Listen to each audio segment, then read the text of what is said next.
लालची सुनार। रामपुर नामक गांव में सुंदरी अपने परिवार के साथ रहती थी। उसके परिवार में उसका पति चंदन, बेटा अंकित और बेटी प्रिया है। सुंदरी और चंदन दोनों बहुत गरीब थे। ये दोनों अपने बच्चों को पढ़ाने के लिए खेत में काम करते हैं। चंदन, मुझे लगता है कि अब प्रिया की पढ़ाई को रोकना पड़ेगा, क्योंकि अब दोनों का कॉलेज जाने का समय आ गया है। सुंदरी, पूरे गांव में किसी के बच्चे भी पढ़े लिखे नहीं है। सिर्फ हमने ही बच्चों को पढ़ाया है, लेकिन अब बीच में पढ़ाई से रोकना ठीक नहीं है। चंदन, तुमको ये लगता है कि मैं अपने बच्चों को पढ़ाना नहीं चाहता हूँ? अरे, ऐसा नहीं है भाई, मैं भी चाहता हूँ कि मेरे बच्चे पढ़े लिखे हो और बड़े आदमी बने, लेकिन मजबूरी के सामने बच्चों की पढ़ाई लिखाई हार रही है। सुंदरी, हमारी मजबूरी के लिए सिर्फ प्रिया को ही क्यों झेलना है? चंदन, अब मेरी हिम्मत जवाब दे रही है। अंकित को बढ़ाते हैं और प्रिया की शादी कर देंगे और क्या। सुंदरी, ठीक है, जैसा आपको ठीक लगे। चंदन अपनी बेटी को भी आगे पढ़ाना चाहता था, लेकिन ऐसा नहीं कर पाया क्योंकि उसकी गरीबी उसे रोक रही थी। गांव का सुनार धनीराम अपनी दुकान पर बैठा था कि तभी उसके पास अंकित अपने दोस्त अमित के साथ आया। धनीराम, आओ आओ, ये धनीराम तुम्हारी सेवा में बैठा है। तुम अभी छोटे हो, अभी से क्या खरीदने आए हो? अंकित, चाचा खरीदने नहीं बल्कि बेचने आए हैं। धनीराम, मन में, आज फिर से 2 मुर्गे मेरे जाल में फंसने आए हैं। वाह, अब मजा आएगा। और धनीराम इसीलिए ही तो यहाँ बैठा है, ताकि ऐसे मुर्गे काट सके। अंकित, क्या हुआ चाचा, आप इतना मुस्कुरा क्यों रहे हैं? धनीराम, क्या कहा? अरे, हाँ, मैं बेचने से ज्यादा खरीदने में विश्वास रखता हूँ, इसलिए मैं बहुत ज्यादा खरीदता हूँ। बताओ क्या लाए हो? अंकित, मेरे पास एक सोने की चेन है, मैं इसे बेचने आया हूँ। धनीराम, चेन? ये कहाँ से लाए हो? अंकित, आप सवाल बहुत पूछते हैं। अब जल्दी से मुझे इसके पैसे दो, ये मुझे मेरी माँ ने दी है। धनीराम, ठीक है, मैं इसे अभी तोल नहीं सकता। ऐसा करते हैं कि पास के किसी कांटे पर चलते हैं, वहाँ इसका वजन पता चल जाएगा और मैं तुमको पैसे दे दूंगा। अंकित, ठीक है, आप कुछ भी करो, लेकिन मुझे जल्दी से माँ के लिए दवाई लेनी है और एक साड़ी भी खरीदनी है। धनीराम, रुको भैया, कोई लोहा बेचने नहीं आए हो। तुम यहाँ सोना बेच रहे हो तो तनिक समय तो लगेगा ना। अगर गलत तुल गया तो कहते फिरोगे कि हमने ये कर दिया, हमने वो कर दिया, या तुमने बेईमानी कर ली। सुनार दोनों को भारी सामान तौलने वाले कांटे के पास लेकर गया। धनीराम, मैं इसको अब तोल देता हूँ। धनीराम ने चैन को एक पलड़े में रखा और दूसरी तरफ वजन भी नहीं था, फिर भी दोनों पल्ले बराबर हो गए। धनीराम ने अजीब सा मुंह बना लिया। अंकित, क्या हुआ? धनीराम, ये सोने की चेन नहीं है। अंकित, आप ध्यान से देखिए, ये सोने की ही है। अब इसके अंदर कोई वजन नहीं बचा है। इसका अर्थ यह है कि अब यह समाप्त हो गई है। अंकित, सोना भी समाप्त होता है। धनीराम, हाँ, जो भी चीज बनी है उसको खत्म तो होना ही है, लेकिन तुम अपना दिल छोटा मत करो, मैं तुम्हें 100 रुपये दे देता हूँ। वैसे ये मेरे किसी काम की नहीं है। अंकित, हम पढ़ाई लिखाई करते हैं, लेकिन हमने कभी नहीं पढ़ा कि सोने का वजन कम हो जाता है। धनीराम, तुम किताबें पढ़ते हो, लेकिन ये हमारा खानदानी काम है, इसलिए हमने सोने के साथ जिंदगी को भी पढ़ा है और तुमको अपने अनुभव से बता रहा हूँ। अंकित, ठीक है। धनीराम, मन में, इसका मतलब मेरे पांसे सीधे पड़ गए, बेचारे मेरे काबू में आ ही गए। धनीराम ने 25,000 रुपये का माल 100 रुपये में खरीद लिया। अंकित और अमित दोनों दुखी मन से घर चले गए, लेकिन अंकित इस बारे में बहुत ज्यादा सोच रहा था। अंकित, पिताजी, वो सोने की चेन जो सुनार को बेचने के लिए दी थी, उसका तो सोना खत्म हो गया है। सुनार ने उसके ये 100 रुपए दिए हैं। चंदन, क्या?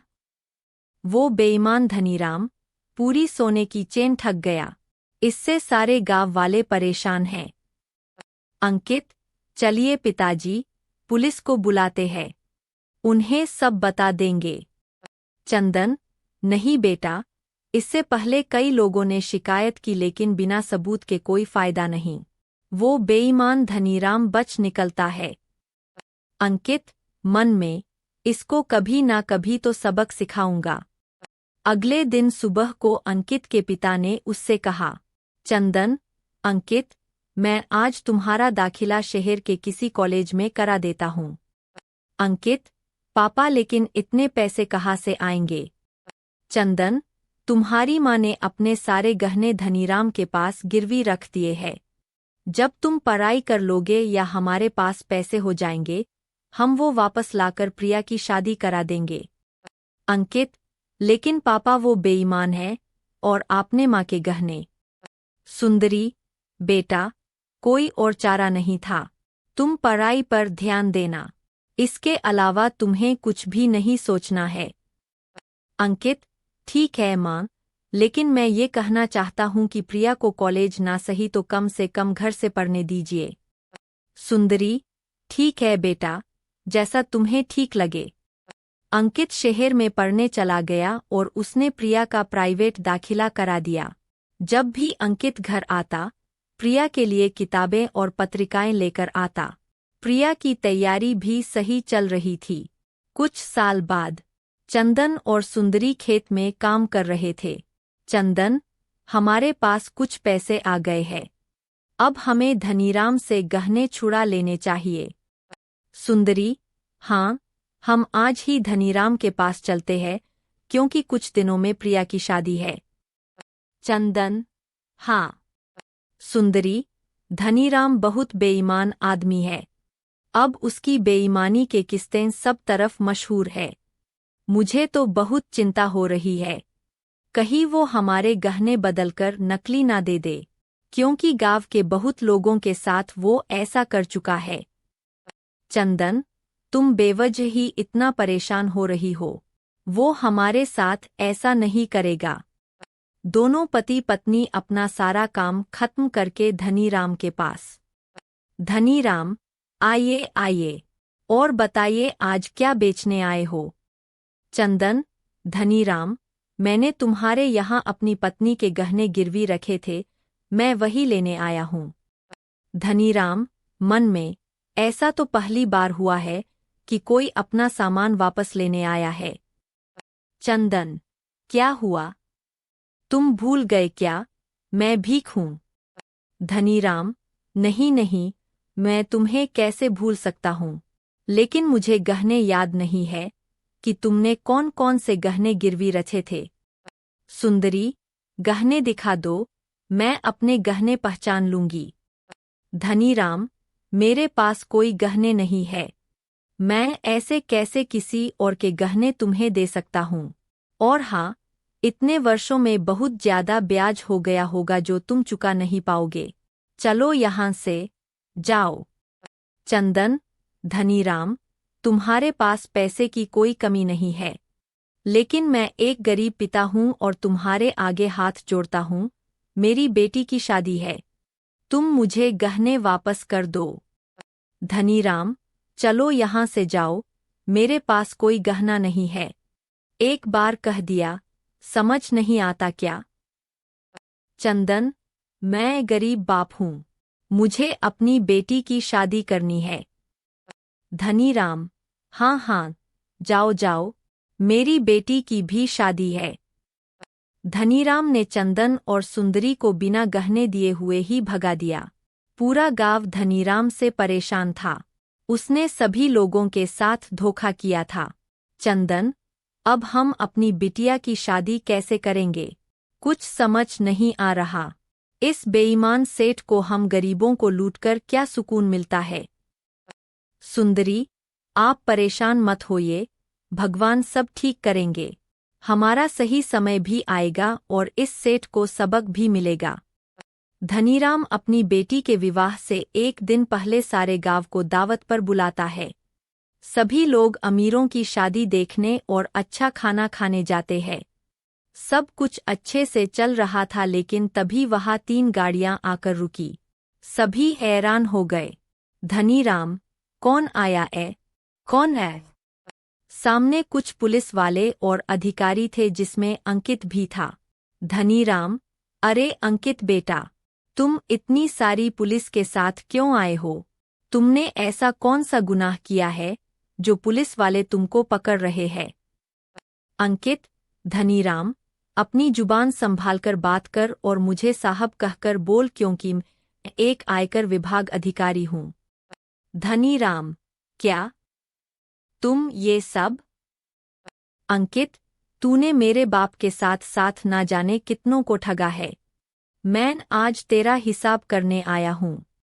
धनीराम, देखिए साहब, मेरी बेटी की शादी है, अभी ऐसा मत कीजिए। अंकित, मैं तुमसे कोई निजी दुश्मनी नहीं निकल रहा हूँ बल्कि कानून के बारे में तुमसे बात कर रहा हूँ। आज तुम्हारे सारे काले चिट्ठों का हिसाब होगा। धनीराम, मुझे माफ कर दीजिए, मैं तुम्हारे आगे हाथ जोड़ता हूँ। मैं तुम्हारे पैर पड़ता हूँ। मैं कुछ नहीं करूँगा और सभी का धन वापस कर दूंगा। कोई भी उसकी बात नहीं सुनता। सभी टीम के सदस्यों ने धनीराम के घर और दुकान पर छापा मारा जिसमें बहुत सारा अवैध धन पाया गया। गांव वालों का धन उन्हें लौटा दिया गया। अंकित ने धनीराम की बेटी की शादी कराई और फिर अपनी बहन की शादी भी धूमधाम से करा दी। धनीराम को सबक मिल चुका था।